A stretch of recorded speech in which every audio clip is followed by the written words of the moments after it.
What's up, all you Minties? Uncanny Omar here from Near Mint Condition, the home of collected editions. And join me today for my overview of Jeff Smith's Shazam, the Monster Society of Evil hardcover from DC Comics. Let's go ahead and get started.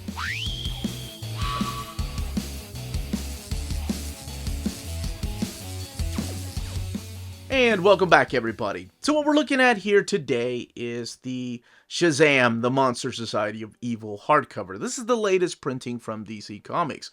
We've had it released in trade paperback, in standard size hardcover, in deluxe edition, and I hope one day in absolute edition.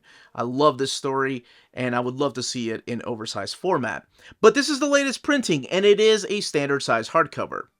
To kind of give you an idea of how big it is, it's just shy a little bit of the height of this deluxe edition.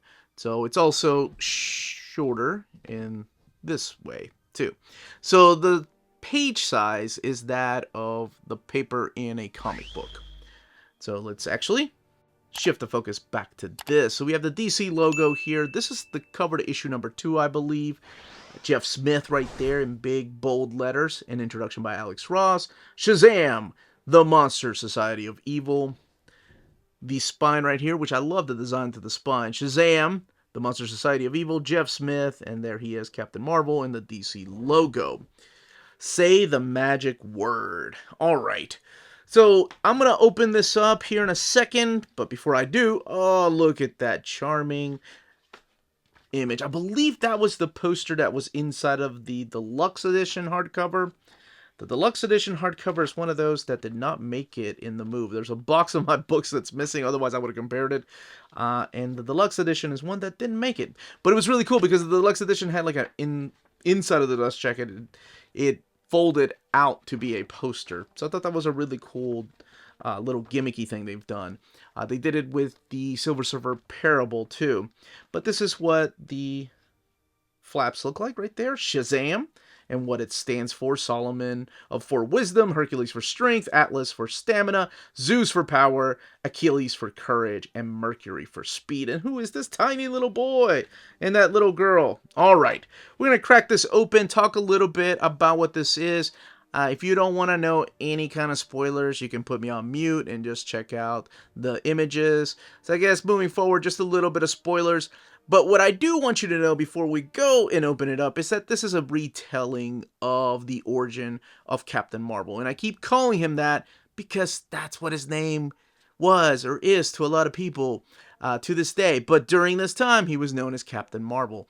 They just couldn't legally put Captain Marvel on the cover. But inside the book, it was always Captain Marvel. That's why we had the Power of Shazam book in the 90s. All right, let's crack this open and talk about this awesome story. All right, let's go ahead and open this up. We have some yellowish. I love the darker yellow that it phases into. And end pages is what I was going to say. And then we have this image right here of Billy Batson and some kind of monster from perhaps the Monster Society of Evil. Written and drawn by Jeff Smith, colored by Steve Hamaker. And over here you have the original series editor like Mike Carlin, Tom Palmer, just to name a few. Here's your introduction by the one and only Alex Ross from 2007. I believe that's when they printed the hardcover, because the book originally, I think the 4-issue miniseries came out in 2005, 2006, I can't remember. But 2007 is when the trade paperback came out. And here we go with issue number 1. You have a textless cover. And I love the fact that they kept these little decoder rings to figure out. The clues are all throughout the issues. I thought that was cool. In each of the 4 issues at the beginning, there is a little decoder thing that you have to figure out what the secret code is. Or I guess you can Google it. Kids these days. The youth. Anyway, this is for the youth, honestly. This feels like an all-ages book, and maybe that's why I love it so much. So it is a retelling, as I mentioned a little bit earlier, of the origin of Captain Marvel. And it's not taking place in the 50s. It's not taking place in the Golden Age time. It's taking place right after 9/11, like around 2005, 2006. And even though it doesn't state that it's New York City, you can tell by the buildings and the scenery that it definitely feels like New York City. And there is a reason why Jeff Smith wanted to do that. Now, Jeff Smith comes from the world of independent comics during this time. Like, I mean, he did Bone, and that's probably what he's known for mostly. But this book is just so charming. So here we meet 8-year-old Billy Batson. He's homeless. He's living a hard knock life, if you will. He's just running around looking for food. He's running errands for this gentleman named Taki, which comes into play a little bit later. Meanwhile, this guy right here, what is this guy's name? Langreen, I think, is trying to get his money. I mean, what kind of punk kicks a poor little kid? So Billy gets knocked out and he wakes up next to Taki. Now, Taki is a homeless man that Billy runs errands for. And he's like, oh, and here's your change. Like, he's such a good kid. And he's like, no, no, no. Now, Taki asks him, what's going on? Why are you out here? There's rain coming. You can go to a shelter. You're 8 years old. And he talks a little bit about how he lost his mom and dad, and the shelters don't want anyone like him. So then Billy notices a man in a trench coat. And Taki has a big smile on his face, like he knows what's going on. Now, if you're, of course, familiar with the original Captain Marvel stories, then you kind of know who Taki is. And there's a couple of Easter eggs in here, too, for the people that read the Fawcett comics, and then later on when he was reintroduced in the pages of DC Comics. But he follows this strange figure that he says looks like his dad. He's wearing a trench coat. There's a train that picks him up, and he just sits in the train with this stranger. And then the stranger says, get off. And he's like, hey, aren't you coming? Oh, man, not coming with me. So in here is where he finds the statues of pride, envy, greed, hatred, selfishness, laziness, and injustice. And at the end of that row of statues is this old man who is adorable. He's like, are you God?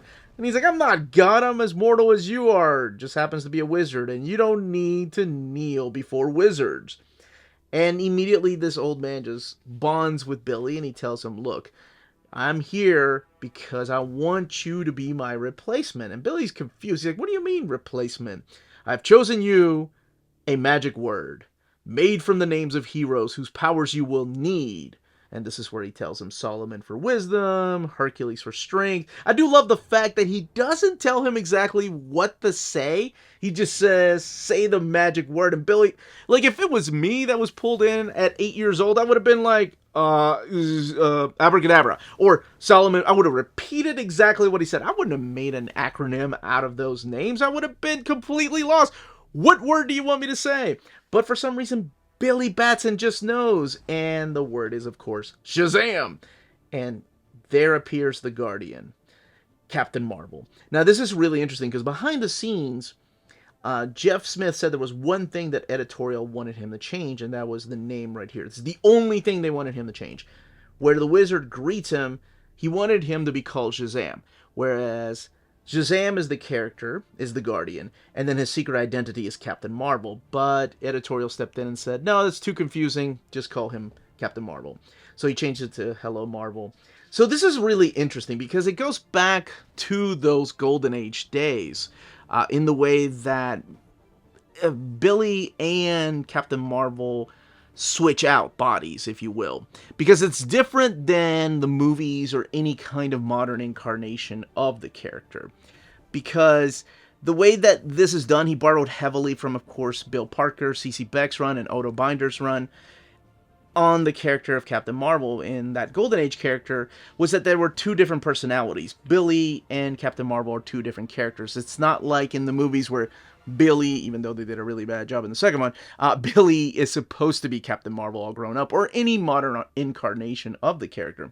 Here, there are two different characters.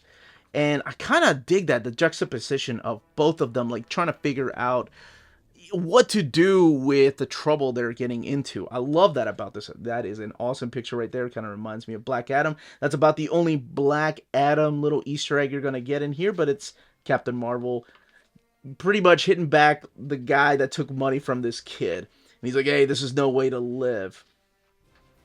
So there's Easter eggs here too. You can find out because for yourself or anybody that has read any of the original comics will probably recognize some of these characters right there. So this is really cute. Like I said, both of them are different characters. So Billy gets to talk to Captain Marvel, and he actually said that he borrowed a lot of elements from the genie, like in Aladdin and the oh my gosh, the 1001 Nights and all that. That's what he borrowed heavily from, instead of borrowing more from the modern era. But it's cute because Captain Marvel is worried about the living status of Billy, like where he lives. He's like, he lives underneath some bridge inside of this abandoned apartment. He lives with a bunch of roaches and bugs, and he's like, that's no way for a kid to live. So Captain Marvel takes him back to the wizard and gives him some rules about the Rock of Eternity, which they've changed a little bit. There are a couple of things in here that have been changed that you may have read, such as the character of Billy and later on Mary Marvel, and I'll explain that here in a second. So this is where he's talking to Billy Batson about needing a family, and he was like, I don't need anybody. I've been on my own for a long time. And he's like, no, you haven't been. You lost your parents at a young age, but you need a family. And he keeps going back to this idea that he can make it on his own. And I love that about Billy Batson. 8 years old and already talking smack to a wizard that he just met. But he tells him that he has a sister out there, and Billy's like, what? I want to go see my sister. But instead of going to see his sister, he touches the rock that he was not supposed to touch. And this unleashes the monsters on Earth. So it's kind of his fault. He takes full responsibility. Of course, he transforms into Captain Marvel when needed to fight off these monsters. So that's pretty much all I will say about the first issue. And I don't want to go too much into details as to who exactly you're going to be seeing through here, because I want people to be surprised. But some of the villains you are going to be seeing are classic villains like Dr. Savannah, Mr. Mind, and I love this story, Taki right there. Oh man, and there she is, little Mary, his sister, who will eventually become Mary Marvel. I do want to say one more thing then, and then I'll talk about why I enjoy this so much. So Mary Marvel in this is a little bit different. She's younger than Billy Batson, first of all. And when she turns into Mary Marvel, because you can find out exactly how she got those powers, she's the same character. So it's not like Billy Batson turning into Captain Marvel, two different characters. She turns into Mary Marvel, same character, just has powers, mainly the power of flight. So why do I enjoy this? I think this goes back to the beginning of Alex Ross explaining what's missing from a lot of comics these days, and that is charm.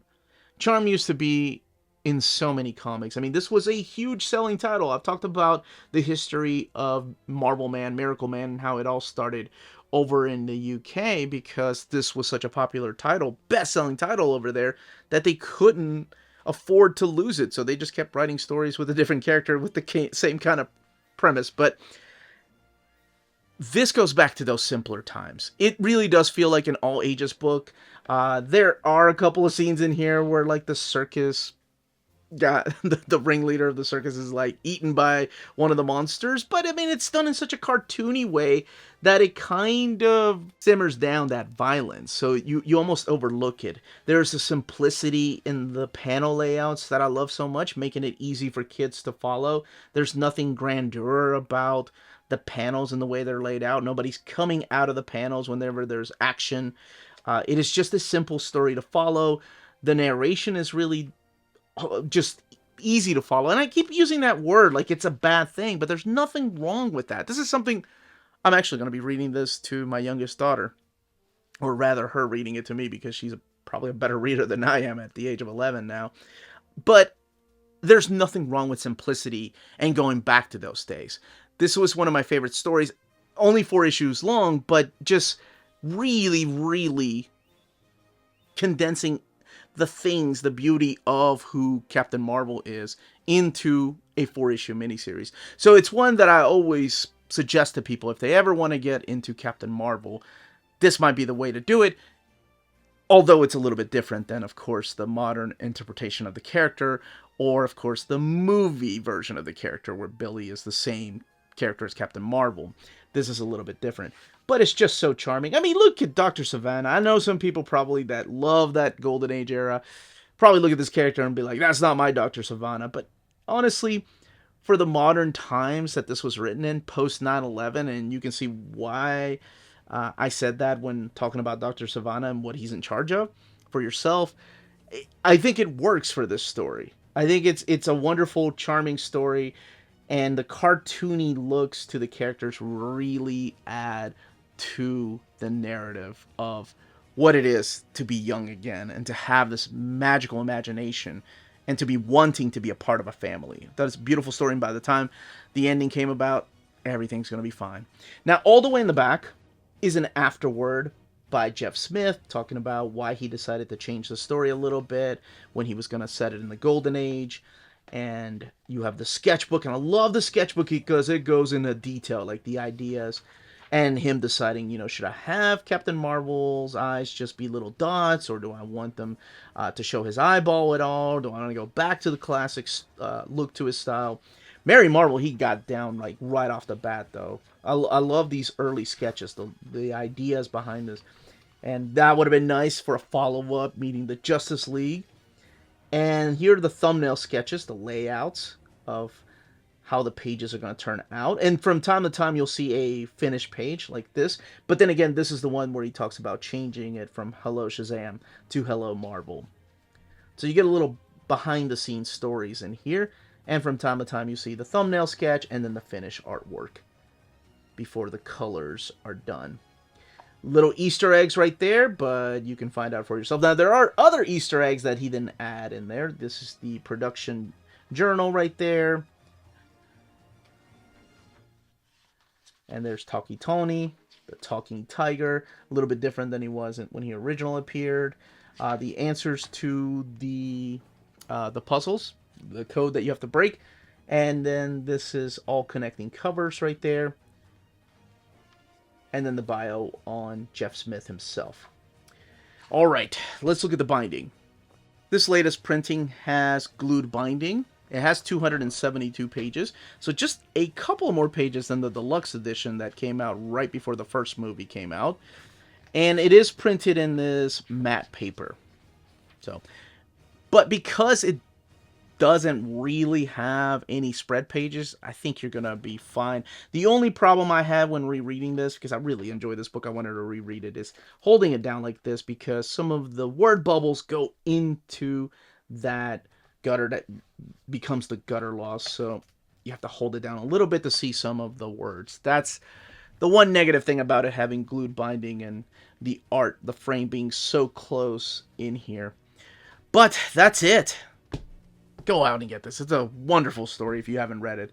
That, as they say, is that. If you're interested in purchasing this book, don't forget to check out our sponsor, cheapgraphicnovels.com, your online home for graphic novels and collected editions up to 50% off cover price. They have excellent shipping and prompt and helpful service. Check out their bargain deals for up to 90% off cover price. And don't forget that CGN also takes pre-orders. That way you don't miss out on the hottest releases. And they are currently running a special promotion for you Minties. If you're a first-time customer, after receiving your order confirmation email, reply back to that email and let them know Near Mint Condition sent you their way. They will then apply a free shipping promotional credit to your next order in the US. Cheap Graphic Novels, your source for the hottest books with the kind of deep discount, quality shipping, and customer service that will keep you coming back for more. And that was the content, the page count, and build of this hardcover. Let me know in the comments down below if you are picking this up, if you've never read it. If you've never read any Shazam, I strongly suggest reading something as charming as this book. Or if what you think about this book if you have read it. If you own the deluxe edition, if you own the trade paperback, if you own the previous hardcover edition, I would love to know all that in the comments section. If you have any questions, leave them down below. Don't forget to smash that like button, subscribe, and ring that bell for notifications to let you know when our videos are going live. We are on Spreadshop and Patreon. Amazing ways to support the channel if you can do so. But more importantly, all of you, stay healthy and safe out there. Much love.